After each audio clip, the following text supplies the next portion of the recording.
Welcome to part 3 of linear equations. Today is a good day because we're going to be learning about why we learned what we learned, right? So we're going to be looking at graphs that are often used in science and business, so it's super important that you understand what we're doing today. Right, so if we looked at a graph, right, I'm sure you've all seen a graph before, right? And this graph has 2 points. It has a point here, which I'm going to label as 3 and 0, and a point here as 0 and -2. And this here is going to be my y-axis, and this here is my x-axis. Now, these 2 points are known as coordinates, and coordinates are always written in this form called x and y, this xy form, where x is the first one and y is the second one. So if we looked at this coordinate, we saw that the x value was 3 and here the y value was 0. So we then know that this point over here is our origin. And we can draw a line between these 2 points, which shows a relationship. It shows a positive, increasing relationship. And the reason I can say that so confidently is because of something called a gradient. And a gradient is also known as the slope of a graph. And we represent it by m.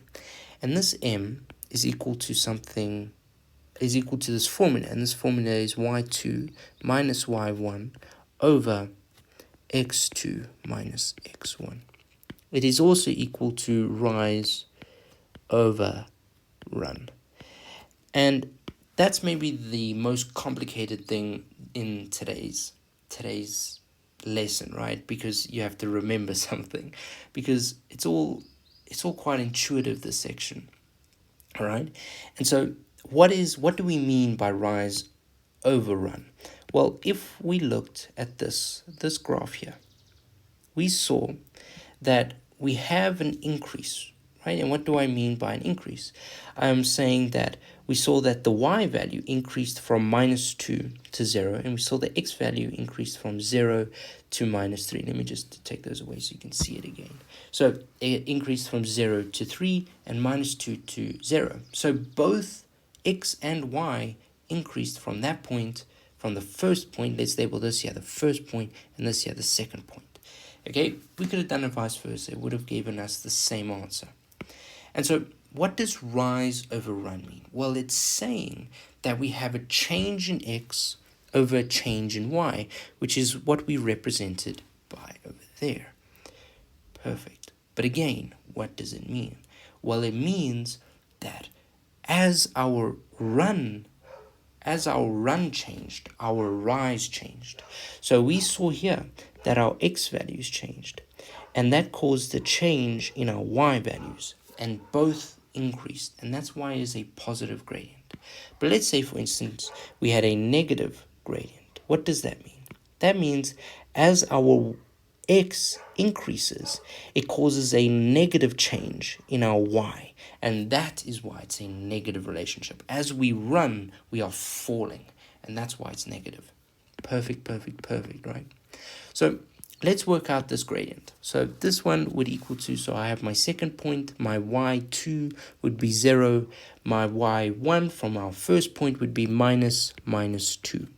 Divided by x2 from my second point would be 3, and x1 from my first point, which would be 0. Perfect. So we have +2 divided by 3. And that is exactly what we found. Now, we could have done it from any points on this graph, and it would have given us the same finalized answer as 2 over 3. All right, it might have been 6 over 9, all right, but it would have still given us 2 over 3 in the end. So what does 2 over 3 mean? Well, it means that our rise was 2 when our x changed by 3. So when our x changes by 3, our y will change by 2, which is exactly what we saw in our graph. So we have m is equal to 2 over 3. Perfect. And now we can come to a little bit of some theory and what the linear equation is of this graph. And so we normally use the slope intercept form. You might be wondering, what is that? Well, it says that y is equal to ax plus c, or otherwise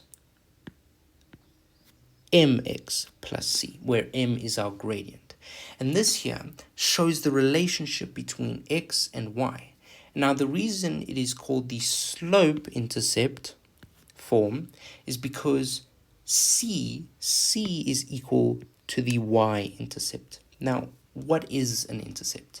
An intercept are these 2 points. Both of these points are intercept. This here is the x-intercept, and this here is the y-intercept. Now, what does that mean? Well, that means that the y-intercept says that when the x value is equal to 0, what is my y value on the graph? And here in this case, it's minus 2. And over there, when my y value, over here, when my y value was 0, my x value was 3. So that there is my x-intercept. And the reason this here is called the slope intercept form is because, as we've learned from our previous examples, we can just substitute, right? Or our previous videos, sorry. And we can say that y is equal to m, which is 2 over 3. We can substitute my x value, because x can be any point on this graph, and my x value would be 0 in this case, because it's the y-intercept plus c.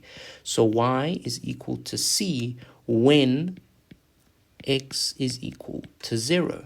And that is why it's called the slope intercept form, because c is equal to the y-intercept. And therefore, y, the equation of this graph, y is equal to 2 over 3x minus 2.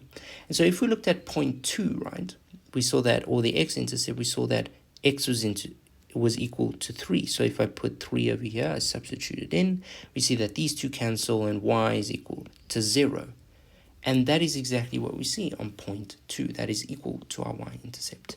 Now, another way to work out the equation of a graph is from the point intercept form.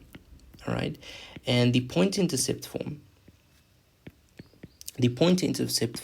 looks like this: y minus y1 is equal to mx minus x1. So let's use our first point again. So our first point was 0 and minus 2. So if I say y minus minus 2 is equal to m, which would be 2 over 3. X minus what is x1? Well, it would be 0. So y plus 2 is equal to 2 over 3x plus 0. We know that 2 over 3 times 0 is 0. So y is equal to 2 over 3 minus x minus 2. And any point on this line, any point on this entire line will be equal to this equation. All right, this equation is the relationship between x and y, meaning that if I put, let's say, x was 1, okay, for instance here, 1, I would find the exact point of that. So if I said x was 1, well, it would be 2 over 3 minus 2, which would be minus 1. No, sorry, it wouldn't. Well, it would be a negative number, right? It would be a negative number. And that's perfect, right? Because that's exactly what we did. So let's just show that, right? So I'm just going to rub off because I don't have much space here. I'm going to leave the equation for the point intercept form. You should probably write it down. There are a few equations here that you might want to remember. Okay, so as I said, it would be, if we wanted to say x was equal to 1, right? It would be like this. So what would that equal to? Well, so 2 over 3 minus 2, it would be minus 4 over 3. I totally didn't look at my calculator to work that out. All right, so that is exactly what it is. And so this point over here would be minus 4 over 3. And that's a quite interesting intercept. You can see how my brain's getting all messed up. Quite a cool way to introduce quadrants, right? So quadrants are there are 4 quadrants, right? This here is a quadrant 1, this here is quadrant 2, this here is quadrant 3, this here is quadrant 4. And what do quadrants mean? What quadrants mean are just the 4 different parts of the real plane. And we actually have a real plane that has much more quadrants when we introduce the z-axis. And that is kind of a 3D plane, which is quite cool. You maybe want to watch a video on that one. That one's quite interesting, right? So what are the quadrants, right? So here this would mean that our x values are positive, here our y values are positive, y values are positive, x values are negative. Here our x values are negative, and here our positive, our y values are also negative. So in our quadrant 3, both are negative, and in quadrant 4, we see that x values are positives and y values are negative, and that's perfect. Okay, so we use all of this stuff in business and in science. Science often uses it for experiments, right? Let's say the speed of a bicycle. They want to work it out at any certain instantaneous point in time. They can use linear equations to say, well, let's say x was the time, right? And they could implement that time and they could find the exact speed at that time.